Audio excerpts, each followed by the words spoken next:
unang panahon, sa isang malawak at luntiang kagubatan, may nakatirang isang maliit na dilaw na ibon na nagngangalang Ori. Ang kanyang mga balahibo ay matingkad na dilaw, kumikislap na parang unang sinag ng araw tuwing umaga. Ngunit hindi lamang sa kanyang kulay siya kilala. Kilalang-kilala si Auri sa buong kagubatan dahil sa kanyang napakabait na puso. Kung may nangangailangan ng tulong, si Auri ang unang lumalapit. Kung may malungkot, si Auri ang unang umaawit. At kung may pagod, si Ori ang unang nag-aabot ng tulong. Mahal siya ng lahat. Ngunit may isang bagay na hindi napansin ng sino man. Hindi nila kailanman tinanong kung kumusta si Ori.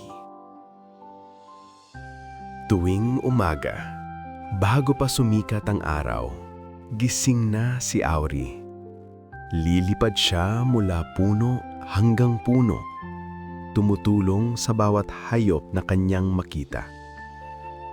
Tinulungan niya ang matandang kuwago na magdala ng patpat para sa pugad nito. Naghatid siya ng tubig sa mga uhaw na kuneho. Umawit siya ng malumanay na kanta para sa malungkot na ardilya. Tinulungan pa niya ang mga langgam na makahanap ng pagkain. Masaya ang lahat kapag dumarating si Auri. Napakabait ni Auri, madalas nilang sabihin. Palagi niya kaming tinutulungan. Ngunit habang abala si Auri sa pagtulong sa lahat, unti-unti niyang nakalimutan ang sarili niya.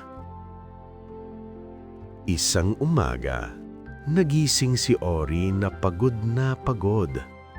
Mabigat ang kanyang mga pakpak. Hindi na kasing kinang ng dati ang kanyang mga dilaw na balahibo. Nang tumingin siya sa kanyang pugad, nakita niyang marami na itong butas. Tuwing umuulan, tumutulo ang tubig sa kanyang higaan. Aayusin ko ang pugad ko mamaya, bulong niya sa sarili.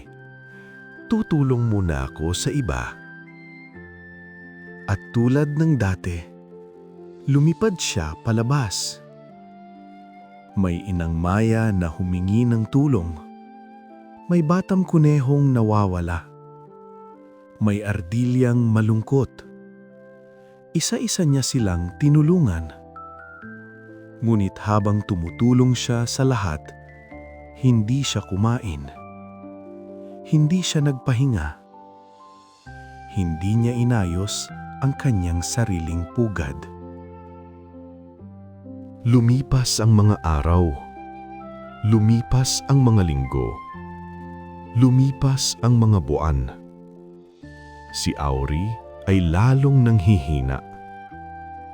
Ang kanyang matingkad na balahibo ay naging maputla. Ang kanyang mga pakpak ay hindi na kasing lakas. Isang malamig na umaga, nagising siya at hindi na makalipad. Masyado na siyang mahina. Nakahiga siya sa kanyang sirang pugad habang pumapasok ang malamig na hangin. Mahina siyang bumulong. Tulong! Ngunit walang nakarinig. Ang kuwago ay natutulog. Ang mga kuneho ay naglalaro. Ang mga ardilya ay abala sa pag-iipon ng pagkain. Ang ibong tumulong sa lahat ay nakalimutan na ng lahat.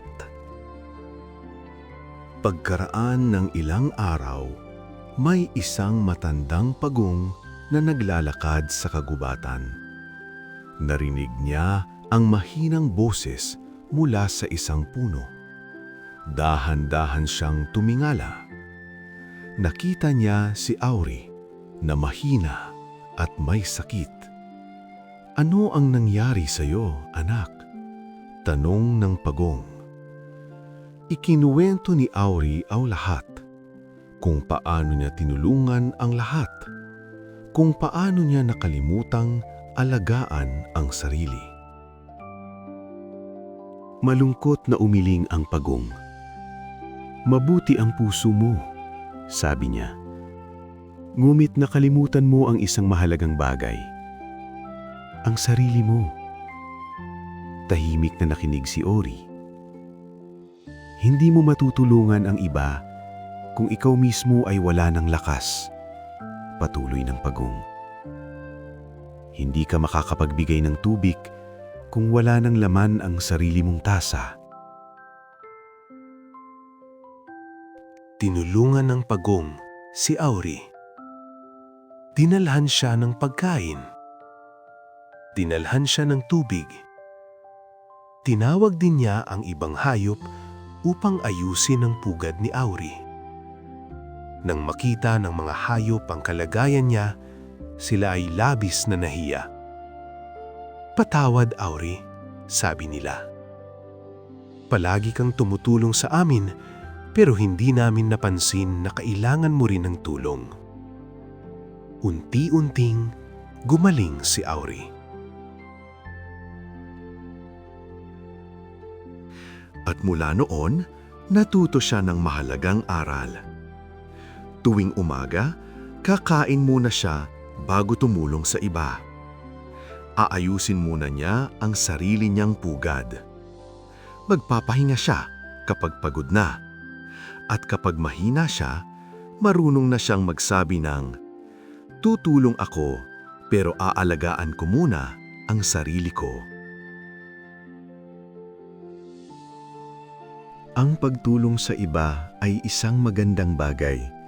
Ngunit hindi ito dapat gawin sa kapinsalaan ng sarili. Kapag inalagaan mo ang sarili mo, mas kaya mong mahalin at tulungan ang iba. Kung may naantig sa puso mo sa kwento ni Ori, kung may bahagi sa kwentong ito na nagpapaalala sa iyo na mahalaga ring alagaan ang sarili habang tumutulong sa iba, maaari mo bang i-like ang video na ito bilang munting suporta? At kung nais mo pang makarinig ng mga kwentong may aral, pag-asa at inspirasyon, inaanyayahan kitang mag-subscribe sa Marjun TV. Isa lamang akong simpleng tagapagkwento na nais magbahagi ng mga kwentong maaaring magbigay liwanag, lakas at pag-unawa sa ating pang-araw-araw na buhay. I-share mo rin ang kwentong ito sa taong sa tingin mo ay laging inuuna ang iba. Baka sakaling tulad ni Ori, matutunan din nilang alagaan ang sarili nilang puso. Dito sa Marjun TV, patuloy tayong makikinig sa mga kwentong may dalang aral, pag-asa at kabutihan.